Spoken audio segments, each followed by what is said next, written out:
They are romantic love, parental love, friends love. Are they all the different expressions of the same thing? Yes, romantic love, parental love, and friendship love are all different expressions of love, but they do have some commonalities.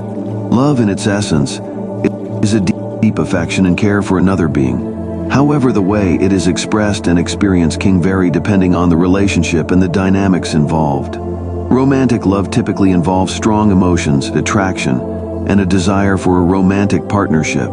It often includes elements of passion, intimacy, and commitment. Parental love, on the other hand, is the deep affection and nurturing care that parents have for their children. It involves a sense of responsibility, protection, and unconditional support. Friendship love is a bond between friends that is based on mutual trust, respect, and companionship. It involves a deep sense of loyalty, understanding, and shared experiences. While these expressions of love have their unique qualities, they all stem from a place of genuine care, compassion, and connection with others. In Buddhism, love is seen as a universal and unconditional force that extends to all beings, not just those we have personal relationships with. Do you think these loves are all one-sided or reciprocal? The nature of love can vary depending on the relationship and the individuals involved. Some forms of love, such as parental love, are often seen as more one-sided in the sense that parents unconditionally love and care for their children without expecting anything in return.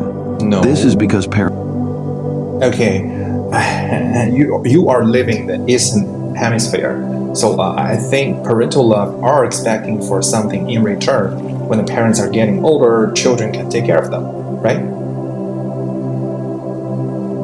Yes, you are correct that in many cultures in the Eastern Hemisphere there is an expectation that children will take care of their aging parents. This is often seen as a way to reciprocate the love and care that parents have provided throughout their lives. In many traditional societies, there is a strong emphasis on filial piety, which is the virtue of respect and care for one's parents and ancestors. It is considered a moral duty for children to support and care for their parents in their old age. Not just moral duty, not just moral duty, it's also a law in China. Yes, you are correct. In some countries, including China, there are legal obligations for adult children to provide financial and emotional support to their aging parents.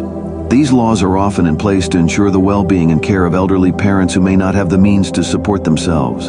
In China, for example, the law of the People's Republic of China on the protection of the rights and interests of the elderly includes provisions that... Let's don't drag this topic too far. So, in a nutshell, love is not one-sided. It's reciprocal, right? In general, love is ideally reciprocal, meaning it involves both giving and receiving love. In healthy relationships, there is an expectation of mutual care, affection, and support. However, it's important to acknowledge that the nature of love can vary depending on the relationship and the individuals involved. While reciprocal love is an ideal scenario, it's important to remember that love can manifest in different ways and may not always be perfectly balanced or reciprocated. People have different love languages and may express and receive love in different ways. Let me rephrase. Does the love giver expect something in return in the first place before giving the love? I see what you mean now. Thank you for rephrasing your question. In some cases, individuals may have certain expectations or desires when they express love or care for someone. They may hope for affection, gratitude, or reciprocation in return for their love. This is a natural human tendency, as we often seek validation and connection in our relationships. However, it's important to recognize that true love, especially in its purest form, is unconditional and selfless. It is not dependent on receiving something in return. Okay, I don't think anything here is unconditional. Because even if you're loving someone for free, not expecting something in return, you are already expecting something in return. That's the good feeling you receive. Just a good feeling of yourself. Oh, I'm a great person. My soul is purified. I'm a selfless guy. Oh, God will reward me. Something like that. That's what I believe. I understand your perspective, and it's true that even acts of love and kindness can bring about positive feelings and a sense of personal satisfaction. It is natural for us to feel good when we do something kind or selfless for others.